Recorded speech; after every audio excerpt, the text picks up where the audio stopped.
Dobrý deň, volám sa Isaac Saredy Turvej-Vanez, som z Mexika a prišiel som na Slovensku pred 3 rokmi. Teraz študujem leteckú dopravu.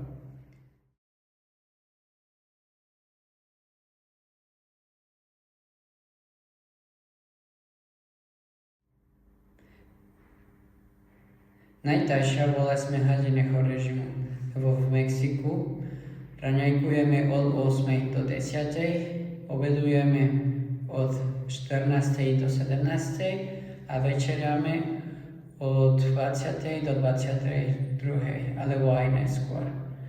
Náročná bola aj zmena typu jazyka zo španielčiny do slovenčiny a sa naučiť sa skloňovať a časovať správne.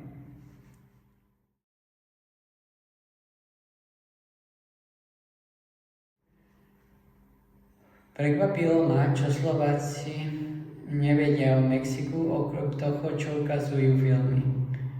Myslia si, že je tam púšť, sombrero a kaktusy. A pritom my poznáme aj sneh, aj lesy, aj džungly plnú zvierat.